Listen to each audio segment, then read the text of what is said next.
Hey, Internet. Just Miss Jen! Like and subscribe! There's nothing else like it on the internet! I know. Don't get me started. So last night, my roommate Miriam and I decided to go to the Javits Center, and we were at the block party, which was outside of the Javits Center, and it was an experience. I went hoping to be a part of history, and I guess I was, but it is not the way I wanted it to turn out. Today has been tough. Today has been really hard. This is not just a tragedy for America. It's very specifically a tragedy and a terrifying time for minorities, for marginalized, and for discriminated against groups of people. I cannot speak to the vast majority of the people that have been let down in this election, but I can speak for my community, the LGBT community. The reason I'm making this video is because a friend of mine, who I probably haven't talked to since college, messaged me. First of all, I am truly broken today. Words cannot describe what I am feeling. I have followed this election closely, but I think I may have missed a few beats when it comes to how the election has affected the LGBT communities.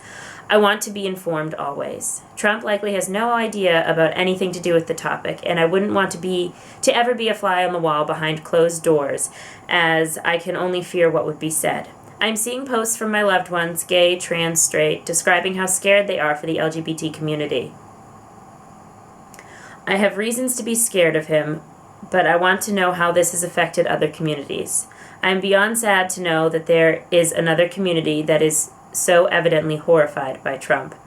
I know you can clarify some of this for me. Part of me doesn't want to believe this could get any worse, but I have a feeling there is a whole other side of this tragedy that you are about to expose me to. I hope you don't mind. Thank you. This was asked to me like when I was leaving work. So I basically typed my entire commute home on the train, and then a little bit more when I got home, I think. And then I decided I wanted to make this video. So this is me on the fly. This is what I know and understand of my community and why we are scared. First of all, like all other groups of people, minorities, and everything else that are scared right now and just feeling absolute terror, we are almost more scared of his supporters and the voice that he has given them than we are of him himself, because he's one man, but he has given a voice to people who hate. I'm gonna sprinkle in with my response like things that I typed because it's just easier for me right now because I'm really emotional. He has fed for months and months and months these people who just hate, okay? And they hate you because you're different. They hate you because you don't agree. And they have a tendency to hate in a very visceral and violent manner. And he has encouraged that violence. So, yes, I fear for my personal safety. I fear for the safety of my friends and loved ones. But more than anything else, I fear for the safety of the LGBT youth. Especially the LGBT youth in the rural states, in the states, and in the families that support Trump. Again, I have to read it. I can't just say it. I'm scared for the LGBT youth that were finally starting to feel safe and confident, but are now likely being forced farther into the closet. I'm scared for those in my community, especially LGBT youth, that were finally starting to feel safe and confident, but are now likely being forced farther into the closet, deeper into depression, and closer to suicide. And then the part that I'm probably mostly scared of is not Donald Trump himself, but his running mate, Mike Pence, who is essentially the poster boy for anti-LGBT rights, anti-LGBT legislation, anti-LGBT everything. That man is truly frightening. He is a massive supporter of conversion therapy, which is literally the most dangerous and ineffective thing you could ever subject any person to, specifically young LGBT kids. It is literally, it disgusts me that people do this to human beings. He supported legislation and I believe proposed the legislation to take funding away from research on AIDS and HIV and put it towards more conversion therapy. He's a huge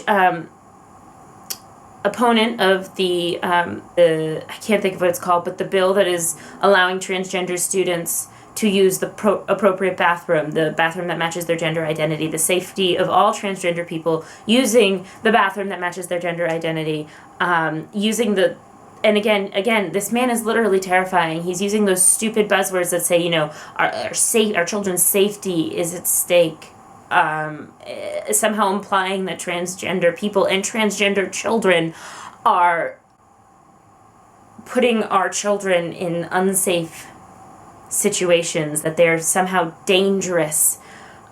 He said Congress should oppose any effort to recognize homosexuals as discrete or an insular minority entitled to protection of anti-discrimination laws similar to those extended to women and ethnic minorities. So basically, if you're gay and you're a victim of a hate crime, it's not really a hate crime. As the one with political experience in this duo that will now be leading our country, he has been a huge supporter of the First Amendment Defense Act. It's a stupid bill that basically would legalize anti-LGBT discrimination in businesses and everything else. So he sucks. And here's the other thing. It's not just the single election of Trump that is so terrifying. It's the fact that the House and the Senate are both now majority led by Republicans, which will mean that the Supreme Court will, in all likelihood, have a conservative judge appointed in Justice Scalia's place, meaning all three branches of our federal government are going to be run by conservative Republicans, who historically do not care about nor treat the LGBT community with any respect or decency. And as far as we can tell, to them, we are genuinely and truly less than. We are less than. This is where the fear is, it's fear of the unknown and fear of what could happen because of who is in charge. They could take away our right to marriage. They could put in place the First Amendment Defense Act and encourage mass discrimination.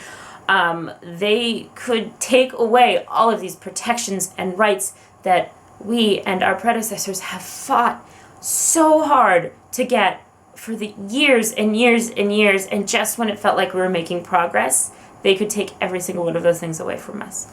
Like I said, I don't know if this could actually happen, but in everything that I have read and seen and heard, they support the mere concept of these things happening because they do not support us.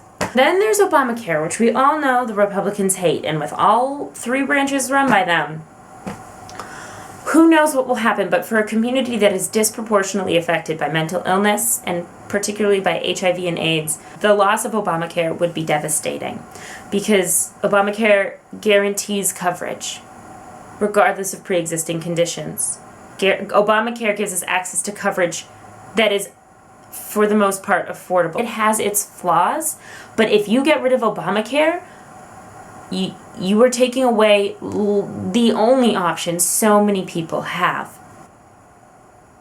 As much as I fear for my own safety and that of my friends, like I said, I fear more for the kids. The kids who are in those families that have supported Trump, those families that vehemently hate gay, transgender, genderqueer, whatever, everybody.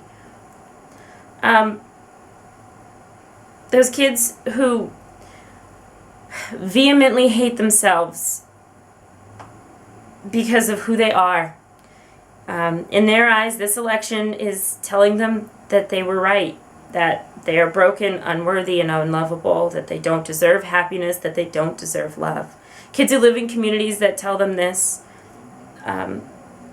they used to be able to look at our country and see it changing.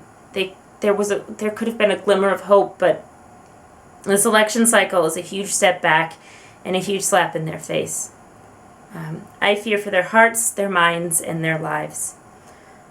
The sheer magnitude of tweeting and retweeting, posting and reposting of the suicide prevention hotline and the Trevor Project contact information that was all over my social media last night and today was as terrifying and sobering as it was somewhat heartening, because we know it will happen. We know that his election to President of the United States will bring suicidal thoughts and actions to the forefront of so many people's minds and so many children.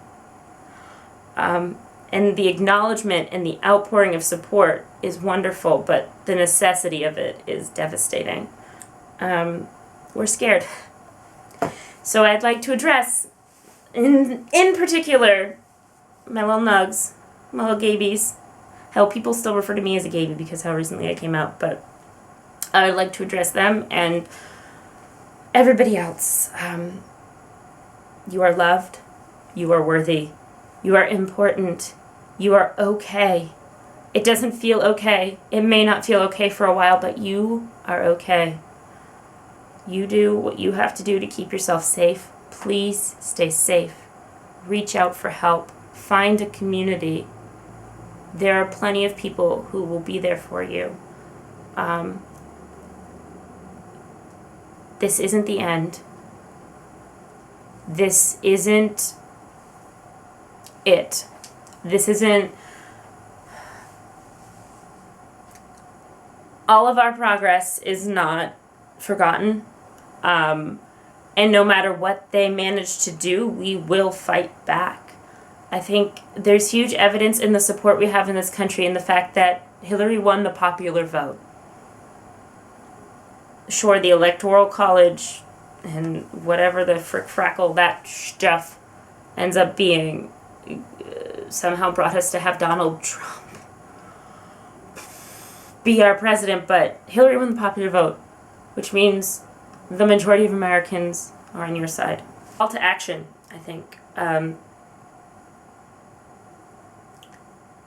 To everybody, everyone who's shocked, terrified, appalled by what has just happened in our country, we cannot let this slide.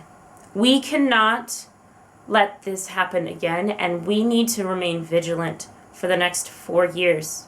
We need to call our senators and our congressmen and our local government. We need to tell them what we want and need. We need to make our voices heard. We live in America. We live in a democracy, and that's how it's supposed to work. Millennials especially feel so disenfranchised by the government and everything that happens. But if we don't do anything about it, if we don't speak up, act out, and make our voices heard, it feels like they're literally putting pillows on our faces and no one can hear us. But the more of us that speak up and make our voices heard, the more positive change that will happen. Do not let this get you down. You can be sad. Honestly, I feel like we're okay being sad basically until January. I don't want us to be sad that long. But we've got a little buffer to get our minds around this, and then we have to act. Okay? Because we can't let this be as bad as it could be. And we have the power to jump on that grenade and prevent as much shrapnel as possible. And so, yeah. And for those of you who need it, I've got all of the important numbers below me for the United States, and they're also in the description. Spread love, guys. Spread love, not hate. I know you want to hate right now, but we need to squash it. Oh, you know what I'm going to do? So I posted on Instagram, but my friend Amy sent me a message this morning when I literally felt like everything was going to shit. And she said, there are still birds chirping outside. There are still babies that need to be tended to. There are still best friends who need your support and who will support you. There are still activists and systems standing firm to protect what they can. There are still flowers and hearts and hands to hold. There are still warm blankets and cups of tea. There are still jokes and sunrises. Not all the good in the country is gone, and this gives more reason to fight to make each day better than the last, for yourself and for those around you. Spread warmth and suffocate the hate. I love you guys. Stay strong.